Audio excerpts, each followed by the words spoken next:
बिहार में वोटिंग खत्म, exit polls की बाढ़ और हवा में बस एक ही सवाल, क्या नतीजे भी ऐसे ही होंगे या 14 नवंबर को बिहार फिर सबको चौंकाएगा। आज यूपी न्यूज 9 पर हम लाए हैं पॉलिटिकल ग्राउंड से असली तस्वीर सीधे पूर्णिया से। नमस्कार, स्वागत है आपका यूपी न्यूज 9 की खास रिपोर्ट में। बिहार विधानसभा चुनाव का दूसरा चरण भी 122 सीटों पर मतदान के साथ पूरी तरह संपन्न हो चुका है। मतदान खत्म होते ही पूरे बिहार में चर्चाओं का तूफान उठने लगा। मतदाता हो, नेता हो या राजनीतिक विश्लेषक, हर कोई सिर्फ एक ही चीज जानना चाहता है, चुनाव का असली नतीजा क्या आने वाला है। इसी बीच सामने आने लगे हैं तमाम एग्जिट पोल्स। कुछ एनडीए की जीत का दावा कर रहे हैं तो कुछ महागठबंधन को बढ़त दिखा रहे हैं। लेकिन बड़ा सवाल यह है कि क्या ये एग्जिट पोल्स असली जमीन की आवाज है या सिर्फ आंकड़ों का खेल। इसी सच्चाई को जानने के लिए हमारे पूर्णिया संवाददाता संतोष नायक ने सीमांचल के कई इलाकों का दौरा किया, स्थानीय पत्रकारों से बात की, राजनीतिक जानकारों से मुलाकात की और आम मतदाताओं से भी समझने की कोशिश की कि असल हवा किस दिशा में बह रही है।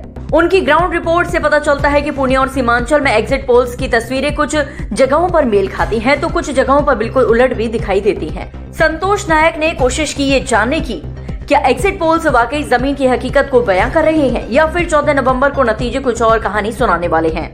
अब सबकी निगाहें टिकी हैं मतगणना वाले दिन पर, जब मतपेटियां खुलेंगी और असली तस्वीर पूरे बिहार के सामने होगी। तो आइए चलते हैं पूर्णिया, जहां से संतोष नायक दे रहे हैं ये खास ग्राउंड रिपोर्ट। कितना सही कितना फसाना। नमस्कार, मैं हूं संतोष नायक। हम लोग पूर्णिया विधानसभा में खड़े हैं। 6 तारीख को जो है प्रथम चरण का चुनाव हुआ था, जिसमें 121 सीटों के लिए वोट हुआ था और सेकंड जो है वो 11 नवंबर को हुआ था, जिसमें 122 सीटों के लिए चुनाव हुआ था। तमाम पार्टियों ने अपने अपने वादे किए। चुनाव में बहुत सारे मुद्दे आए। किसी ने हर घर नौकरी देने की बात की तो किसी के द्वारा जो है 10,000 रुपये महिलाओं के खातों में दिया गया। इस टोटल महापर्व में देखते हैं हम क्या हुआ है। और अभी जो है सभी का जो बंद है, 14 नवंबर को रिजल्ट आने वाला है। हम देखते हैं कि अभी जो टोटल चुनाव हुआ है, काफ़ी लोग हमारे साथ जुड़े हुए हैं, यहाँ बुद्धिजीवी लोग जो इस चुनाव को काफ़ी नज़दीक से देखे हैं। आइए उनसे बात करते हैं कि आखिर चुनाव में क्या क्या हुआ है, टोटल शुरू से जानने की कोशिश करते हैं। जी बताएं, कैसा रहा चुनाव? आप लोग चुनाव में काफ़ी लोगों से बात की आप, तो क्या चीज़ें आई छन के सामने? इस चुनाव को बहुत गहराई से यदि देखा जाए तो बिहार में जितने चुनाव हुए हैं अभी तक 52 से लेकर अभी तक, उसमें जो जातीय आधारित चुनाव के लिए जो कलंकित है बिहार, तो इस बार के चुनाव में बहुत बड़े साइज में कलंकित माहौल में जातीय आधारित चुनाव हुआ है। एक बार पैसे का लेन देन जितना इस चुनाव में हुआ है, टिकट लेने और देने में, इतना कभी नहीं हुआ था। इन सबों के बावजूद एक जो सबसे बड़ी उपलब्धि आई है मेरी नज़र में, कि पहली बार कुछ ऐसा वर्ग है सभी जातियों में, सभी धर्मों में, जो इस बात को चिंतन मंथन करके इस निष्कर्ष पे पहुंचा कि विकास आधारित सोच बना के वोट कास्ट करना चाहिए। ये मेरा अपना ऑब्जर्वेशन है और ये सत्य है, ये अकाट्य सत्य है, इसको काटा नहीं जा सकता है।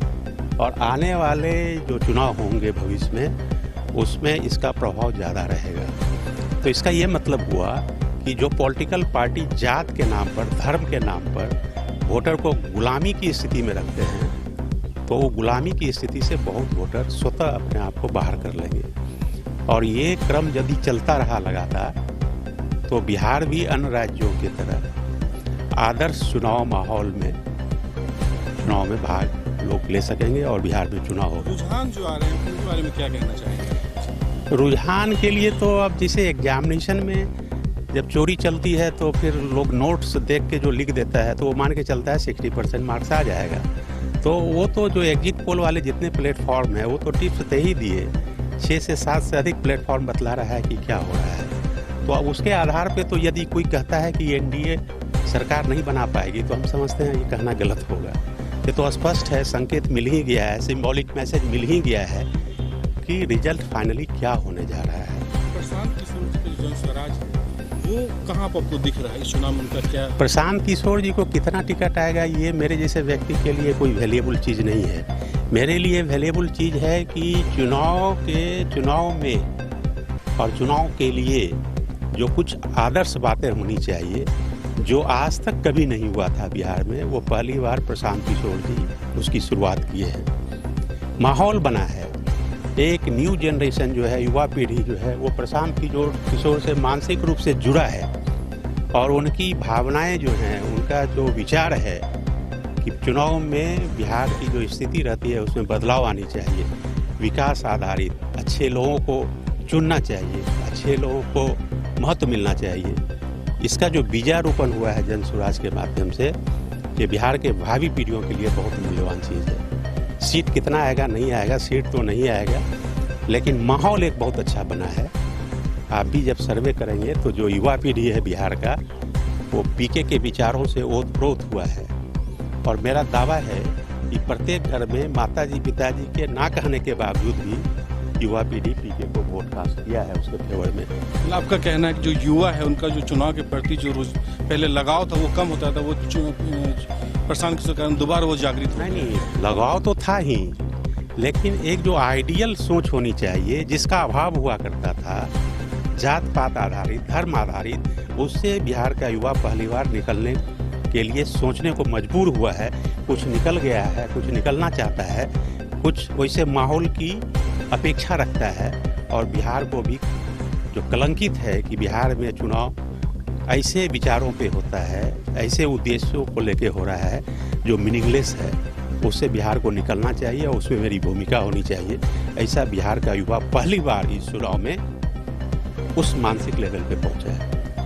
आपने देखा इनका विचार ये जो है बता रहे हैं, जिस हिसाब से चीज़ें जो हैं वो प्रोग्रेस की तरफ बढ़ रही हैं। आइए जानना चाहते हैं और अन्य पार्टियों ने जो मैनिफेस्टो दिया अपना, उसका क्या क्या प्रभाव रहा चुनाव में? आपने देखा जिस तरह दर्जा जलकर महिलाओं के खातों में दिया गया, या तेजस्वी जो है हर घर में नौकरी देने की बात कर रहे हैं, क्या उसका प्रभाव रहा इस चुनाव पे? जी एकदम प्रभाव रहा और हाँ वही बात कर रहे हैं कि तेजस्वी जी का जो कहना था नौकरी से संबंधित, उसका भी प्रभाव पड़ा और एनडीए गठबंधन ने जो घोषणा की और जो करके दिखाया उसका भी प्रभाव पड़ा।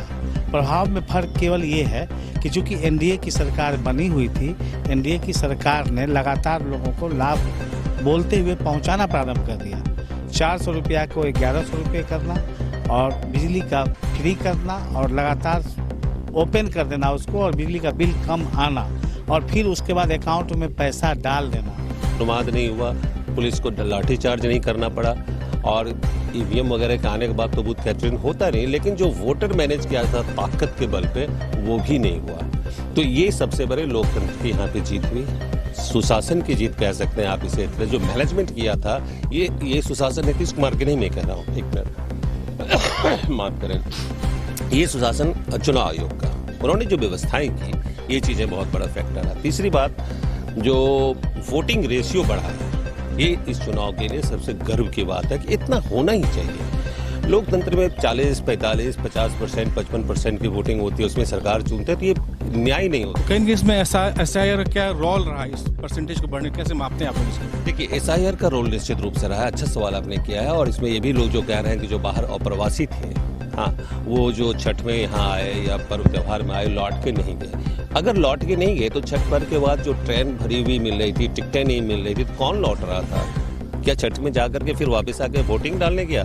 मैं इस बात पे इत्तेफाक नहीं रखता, यकीन भी नहीं करता। एक इसके लॉजिक को समझिए कि एसआईआर में ये हुआ कि वोट तो काटे गए, नए वोट भी बढ़े, तो जो वॉल्यूम हमारा वोट का होता था वो कम हुआ, लेकिन वोटिंग जो होता था वो पिछली बार की तरह ही होते रहा। जैसे मान लीजिए कि 100 वोट हमारा है और 40 वोट 2020 में पोल हुआ, अब वहां पे मात्र 80 वोट बचे, फिर भी 40 ही वोटिंग हुई। तो अब पहले 40% था, अब 80 होने के बाद वो बढ़ के 60 पे चला गया, है ना, मतलब 50% हो गया वो। तो ये भी परसेंटेज बढ़ाने का एक बड़ा कारण था। एसआईआर का ये फायदा हुआ। तीसरी बात, एक और फायदा हुआ कि जिस तरह की योजनाएं नीतीश कुमार ने महिलाओं के लिए लाया था, जो 10,000 रुपए दिए गए, जिसमें 30,000 करोड़ खर्च होने की बातें आ रही है, 125 यूनिट बिजली की बातें आ रही है, ठीक है, उससे महिलाएं बड़ी खुश हुई, ठीक है, और वो बढ़ के पिछली बार की तुलना में इस बार ज्यादा गई, कुछ छूटने नहीं चाहती थी। तो चूंकि प्रथम पेज में व्यवस्थाएं अच्छी थी, कहीं किसी तरह की कोई व्यवस्था नहीं हुआ, तो लोगों को आत्मविश्वास हुआ कि हम वोट निर्भीक होकर दे सकते हैं। इसलिए आपने देखा होगा शहर में कई जगह पर कि मॉडल बूथ बनाया गया था, वो आकर्षित करने के लिए वोटरों को था। एक तो ये था, और सबसे अच्छी बात यह रही कि लोगों के वोटरों के मन में, चाहे पुरुष हो महिला हो, उनको ये लगा कि ये शायद चुनाव नीतीश कुमार का आखिरी है।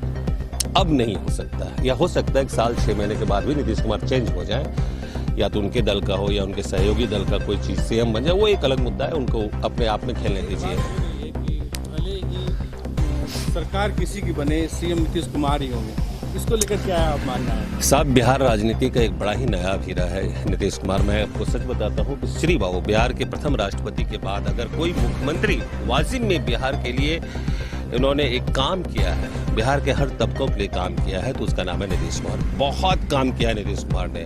नीतीश कुमार ने जितना काम किया उसमें हालांकि कमियां भी है। जैसे नीतीश कुमार की सबसे बड़ी राजनीतिक भूल है शराबबंदी करना। 20 के में आपको परिणाम मिला और आप एलजेपी पे खेल जाइए कि वो आपके उम्मीदवार के खिलाफ चुनाव लड़के वोट आपका काट लिया। अगर एलजेपी 20 में नहीं रहता, मान लीजिए, तो वो तो नीतीश कुमार के वोटर इतने नाराज तो थे आपसे कि आपको वोट नहीं दिया, एलजेपी को दे दिया। अगर वो वोट महागठबंधन को चला जाता तो क्या होता? आज तेजस्वी मुख्यमंत्री रहता, लेकिन वो वोट चला गया एलजेपी में। आपके प्रति नाराजगी दिखाई। शराबबंदी एक फैक्टर है।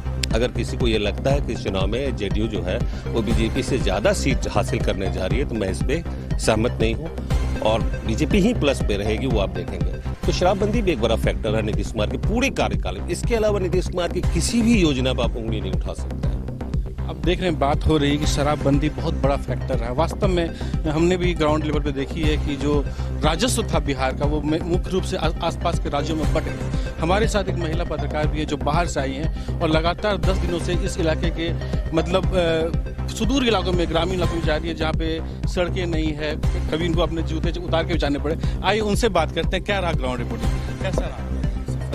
देखिए, सबसे पहले तो मेरे लिए ये बहुत खास था। मैं पहली बार मेरा बिहार आना हुआ और बहुत ही बेहतरीन, एक तो बिहार के लोगों का प्यार बहुत मिला मुझे यहाँ पे, और दूसरी चीज़ें मैंने ग्राउंड पे जाके जिस तरीके से लोगों से बात की, बाकी ऊपर से जो शहरी इलाके हैं, मैंने शहरी इलाकों को ना टच करते हुए उन इलाकों में गए हम लोग जहाँ पे अव्यवस्थाएं थी, जहाँ पे लोगों को परेशानियाँ थी, जहाँ पे साफ आप गाँव में जाइए दिख रहा था कि रोड नहीं है, वहाँ पे बिजली है, लेकिन लोगों के घरों में बिजली पहुंच तो गई है बिजली, लेकिन बिजली वो एक छोटा सा बल्ब लगा हुआ है झोपड़ी के अंदर, उस बिजली से उजाला ही नहीं हो रहा है। कहीं ना कहीं ये ग्राउंड पे जो मुझे दिख रहा था, जो बिहार कहा जाता है कि इतना समृद्ध है, लेकिन उसके बाद भी आज भी पिछड़े होने वाले श्रेणी में आता है।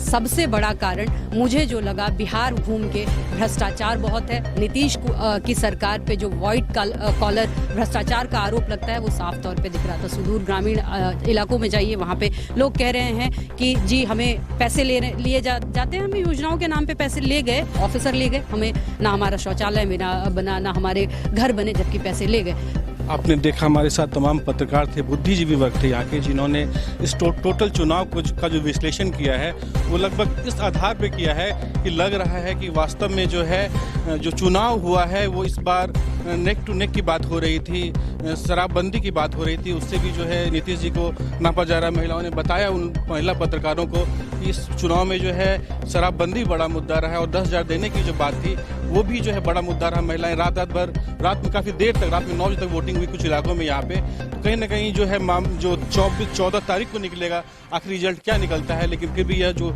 चुनाव का महापर्व था बहुत ही शानदार था। प्रशासन के लोग खुश हैं, पत्रकार खुश हैं और जनता भी खुश है। धन्यवाद।